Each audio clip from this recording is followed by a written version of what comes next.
안녕하세요. 조정현입니다.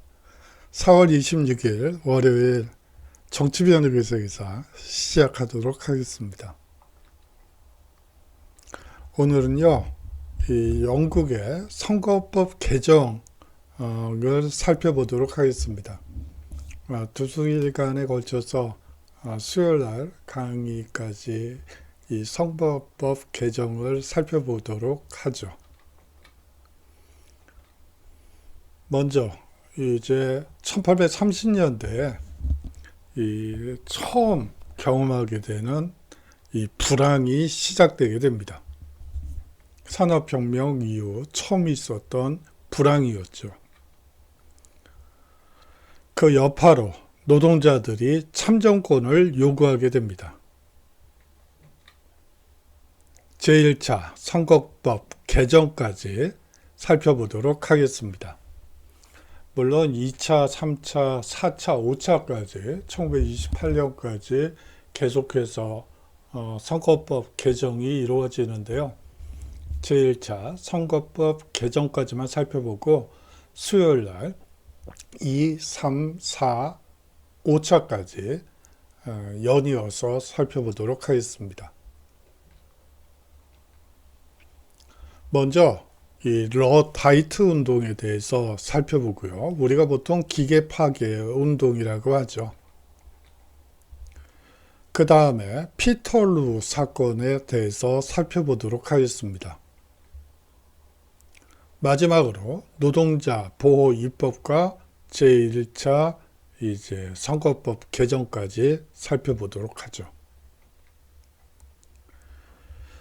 사실상 대공황에 대공황이라는 표현은 1929년부터 쓰인 용어이기 때문에 이 시기를 대공황이라고 볼 수는 없지만 사실 처음 경험하는 불황이었어요. 장기 침체였죠.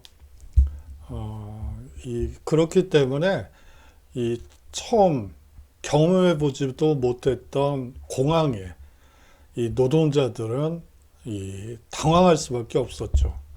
길거리에 실업자들이 쌓이고 그런 상황이 계속되면서 이제 바로 기계를 파괴하는 이 러다이트 운동이 일어나게 됩니다.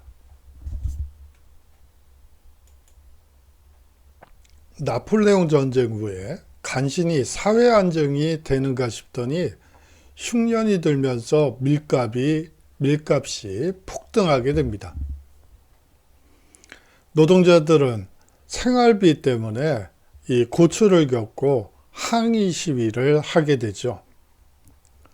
나폴레옹 전쟁 당시 군수품을 만들고 있던 공장들이 문을 닫게 되자 실업자도 속출하게 됩니다.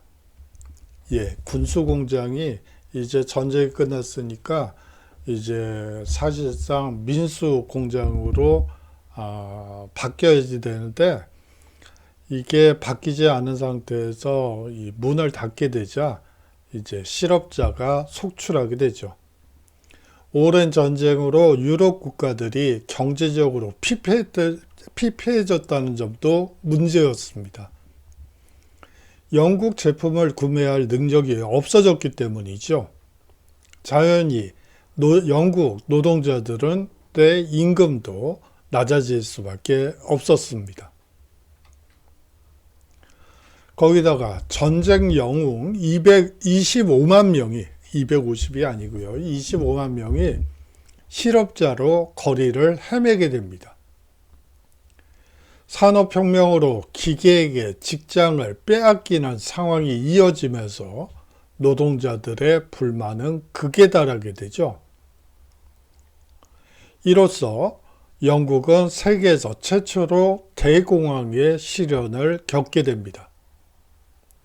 대공황으로 사회 문제가 속출함에도 불구하고 당시 도시 노동자나 지방 농업 노동자에게는 자신들의 문제를 의회에 제기하여 해결할 선거권이 없었죠. 앞서 얘기한 기계 파괴 운동을 아무리 해봤자 문제가 해결되지 않았던 것입니다. 이제 노동자들은 의회에 진출해서 의회 내에서 법을 만들고 노동 문제 그리고 사회 문제를 스스로 한번 해결해 보시겠다고 이 운동을 전개한다고 여러분들이 이해하시면 됩니다. 1801년 이래 왕좌에 있던 그 조지 3세가 노예에서 조지 4세, 나중에 4세가 되죠. 이 왕자가 섭정을 하게 됩니다. 그런데 문제는 그에 대한 평이 좋지 못했다는 점이죠. 당시 사회 문제를 조정해 줄 국왕도 없는 셈이었습니다. 토리당과 휘그당마저 투표권이 없던 노동자들에게는 전혀 관심이 없었어요. 사실상 정부와 대화할 방법은 완전히 막혀있는 셈이었습니다. 거기다 피터루 사건마저 일어나게 되죠. 노동자 시위에 이제 기마 군대까지 동원해 내서 이제 해산하는 모습을 볼 수가 있습니다.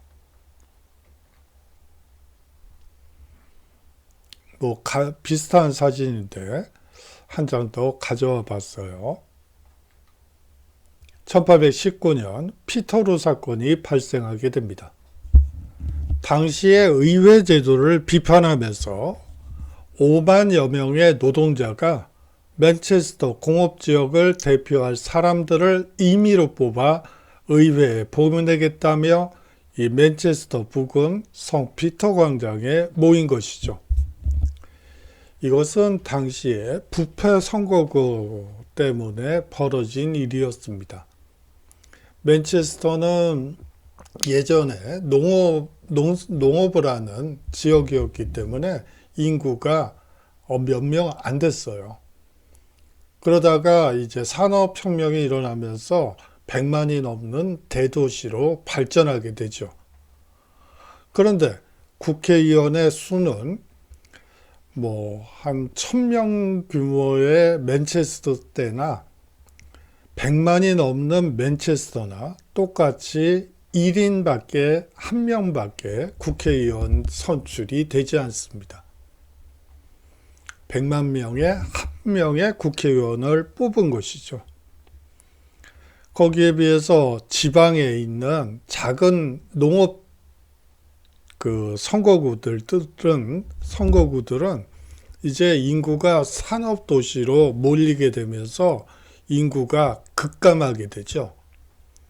소위 말하는 이촌 향도 현상이 벌어지면서 농촌의 인구가 급속히 줄어들게 됩니다. 그럼에도 불구하고 과거에 가지고 있던 이 국회의원 수를 유지하게 되죠. 그래서 심지어는 50명도 안 되는 마을에 국회의원이 1명이 배정되는 경우도 있습니다. 그것을 이제 부패 선거구라고 얘기하죠. 이러한 부패 선거구 문제 때문에 맨체스터에서 이제 노동자들이 우리의 대표자를 국회로 보내야지 되겠다. 고작 1명이 무엇이냐? 이제 여러 명의 국회의원을 뽑아야지 그것이 이 맨체스터 이 노동자들을 대변할 수 있다라고 생각하고 시위에 들어갔다고 보시면 됩니다. 이 정부가 평화적이었던 이 모임을 과격하게 해산했고요. 사망자가 6명 발생했고 부상자만 50여 명 속출하게 됩니다. 이 피터루 사건 이후에 치안 판사가 노동자 집회와 출판의 자유에 대한 제한 등의 6개 조항으로 된 결사금지법이 제정되게 되죠. 이후 폭동을 주도하거나 가담한 사람들은 교수형에 처해지거나 이 오스트레일리아로 호주로 유배되게 됩니다. 이 결사금지법에 대해 여론이 좋지 않자 정부는 이 1824년 이를 폐지하죠. 이때부터 공상적 유토피아 사회주의자인 로버트 오웬을 중심으로 한 노동조합 운동이 급속도로 확산되게 됩니다. 정부에서도 토리당이 청년 당원들을 내각에 발탁하고요. 청년 당원들에 의해 선거법 개정이나 이 자유주의 정치가 이 전국에 정착되는 과정을 겪게 됩니다. 토리와 휘그를 구분을 하자면 이 토리당은 사실상 보수당이라고 볼 수가 있고요. 이 휘그당은 자유당이라고 보시면 됩니다. 이 보수정당에서 소위 말하는 젊은 청년들을 내각에 발탁함으로써 사실상 다음 선거에서 승리하려고 노력했다고 볼 수가 있죠. 자, 제1차 선거법 개정을 살펴보도록 하겠습니다. 찰스 그레이 수상의 모습입니다. 1830년 윌리엄 4세가 즉위하게 됩니다. 이때 농업 노동자들이 14실링, 지금 돈으로는 한 7파운드로 최저임금을 보장해 줄 것을 호소하면서 폭동을 일으키게 되죠. 예, 사실상 새로운 국왕이 즉위하게 되면서 그 틈을 노리고 이제 농업 노동자들이 최저임금 보장을 호소하면서 이 국왕에게 호소하면서 폭동을 일으키게 됩니다.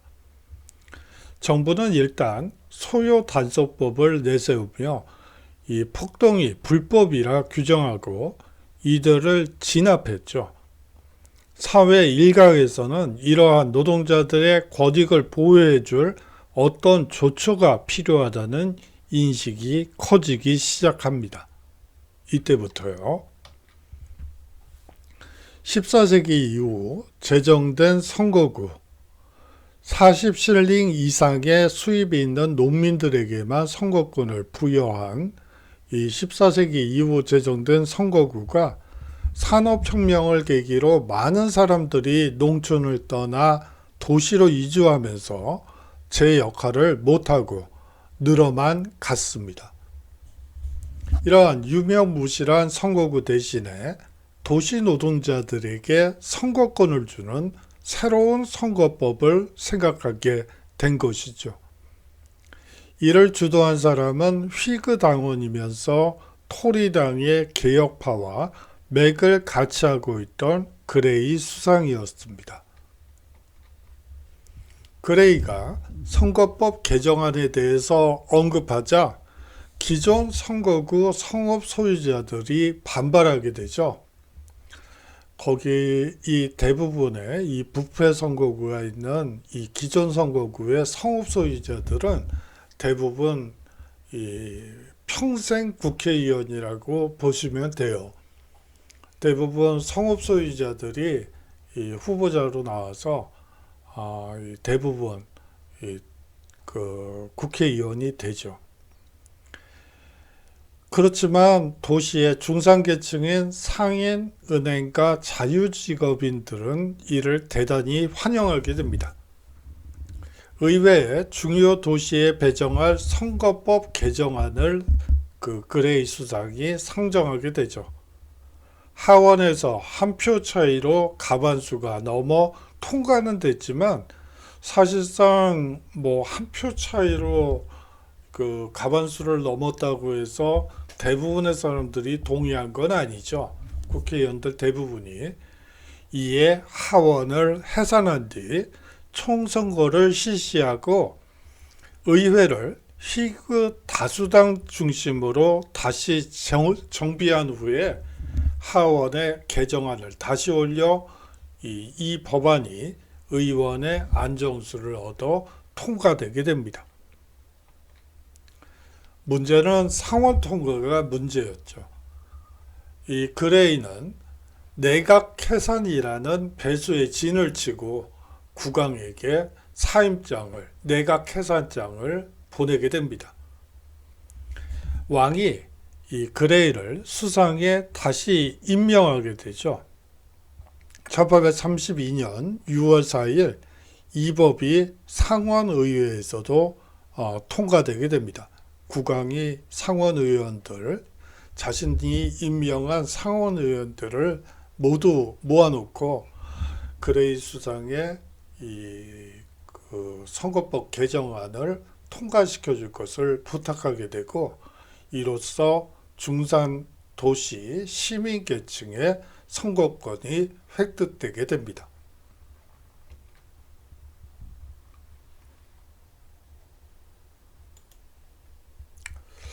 예. 그러면서 노동자보 법안이 나타나게 되는데요.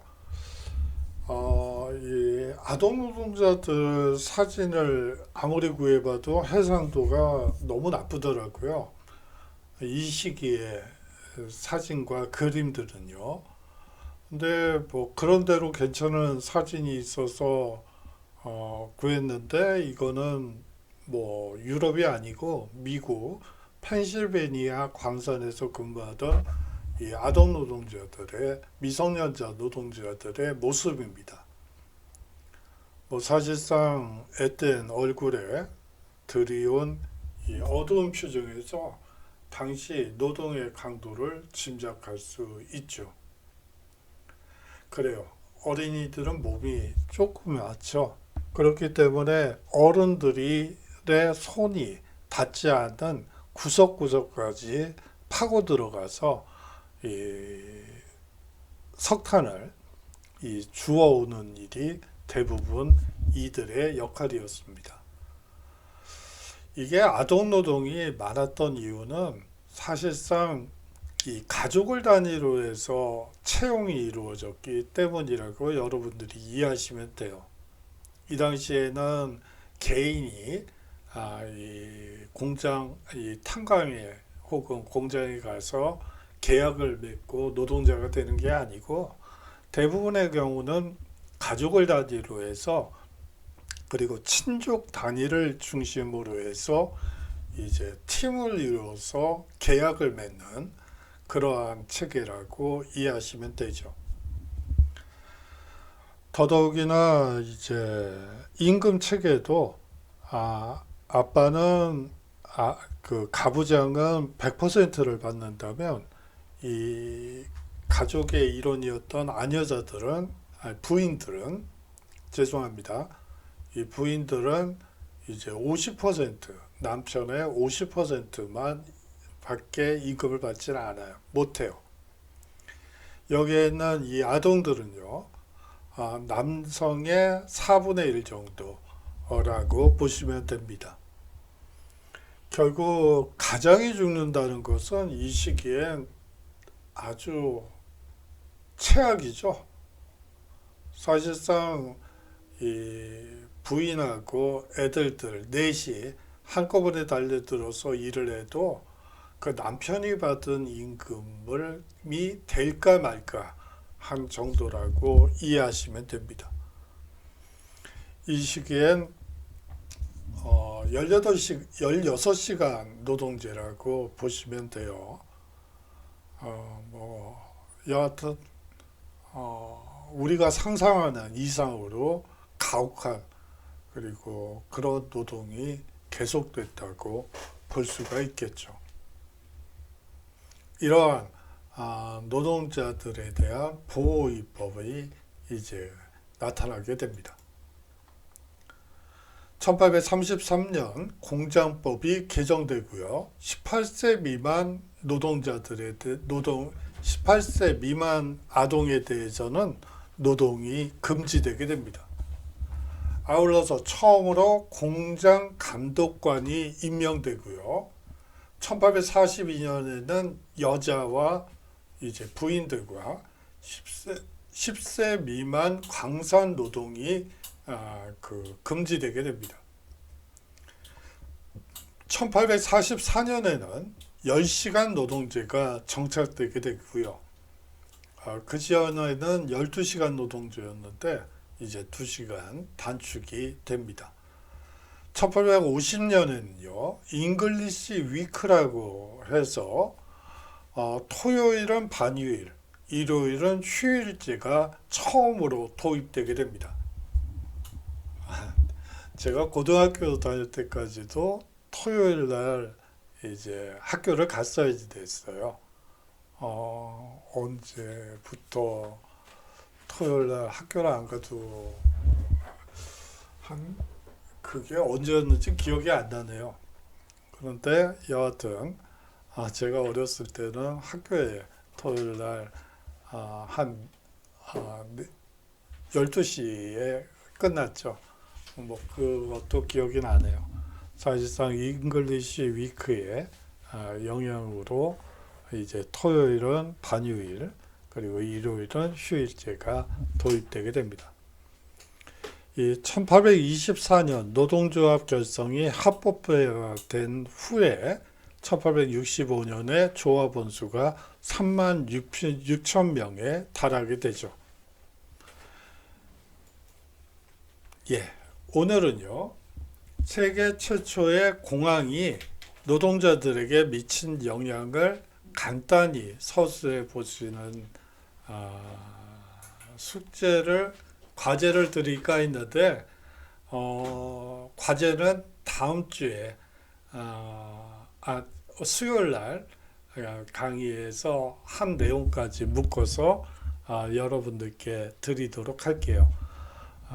이거는 여러분들이 한번 생각해 보시라고 가지고 온 주제입니다. 수요일 날에는 2차 선거법, 차트리스트 운동과 제2차, 제3차까지 살펴보고요. 거기까지는 이제 남성 투표권, 그리고 비밀 보통선거권에 대한 얘기가 되고요. 이제 4차와 5차는 여성 참정권에 대한 얘기가 될 것 같습니다. 자, 한 가지 그렇기 때문에 사실 중간고사 대체 과제를 여러분들께 난을 만들어 드리진 않았어요. 요번 주에 난을 만들도록 하겠습니다. 사실 이 코로나 때문에 시험을 LMS 혹은 아주 비비를 통해서 시험을 보는 것도 생각을 해봤는데 글쎄요, 지금 사실은 고민이 많습니다. 이 기말고사를 봐야지 될지 아니면 그것도 그냥 대체과제로 넘겨야 될지 좀 고민이 많은데요. 여하튼 치열하게 한번 고민을 해보고 한 10주나 12주차 정도에 여러분들께 시험에 대해서 기말 시험에 대해서 구체적으로 말씀드리도록 하겠습니다. 자, 장시간 동안 수업 들어주셔서 감사하고요. 다음 주가 아니죠. 버릇이 됐네요. 수요일 날 건강한 모습으로 인사 나누도록 하겠습니다. 안녕히 계십시오.